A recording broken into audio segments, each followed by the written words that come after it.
I've dated a lot of guys, and this is kind of sad, but a lot of them have turned out gay. Like, they've come out after we've dated. It's scary. I meet them, and I'm all excited because I'm like, oh my God, Alexandra!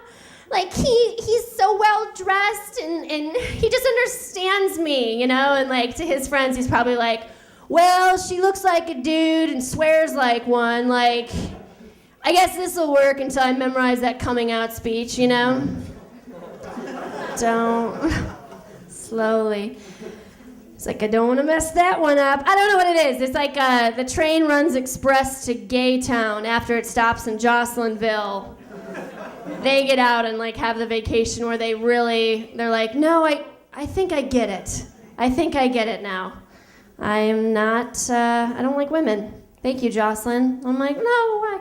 Every time I go out with my friends, like, my friends think it's really funny. It's like the big joke that I get like the creepiest dudes at the bar. They're like, oh, watch out, Joss, there's a creep over there. Like, look out. I'm like, it's funny, it's my life. But I was in New York, and I had this guy come up to me. He was like in his like mid-50s. He's like totally hammered out of his brains, and he comes up to me. He's like, I like you because you look like you're 12. He's like, but ain't no perv or nothing.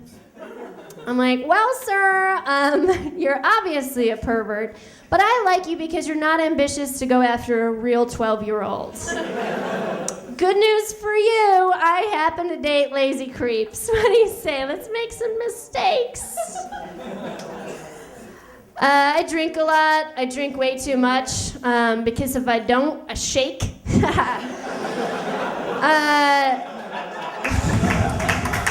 True. But something weird happens to me. I don't know if it happens to you guys. When I get drunk, I get really rich. All of a sudden, I start thinking I have all this money. I'm like loaded. Totally broke. I go up to the bartender and I'm like, hey, put everything on my tab. Don't let anybody pay for nothing. I got this one. It's like the credit card I applied for because I actually needed the free t-shirt that they offered with it. Like, that's...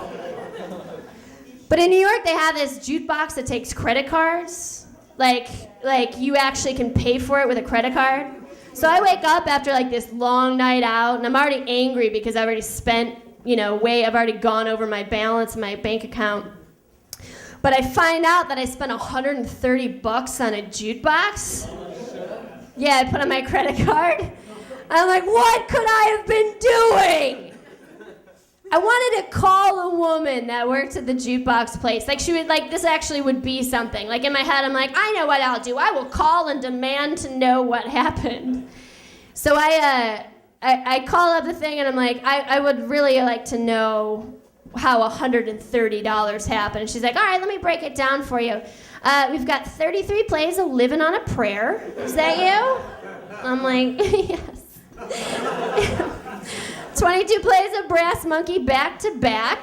I believe you paid extra to make that keep playing every time. And then we have a couple plays of Wind Beneath My Wings here at about 4 o'clock in the morning. Is that you? I'm like, I'm sad and lonely, I promise.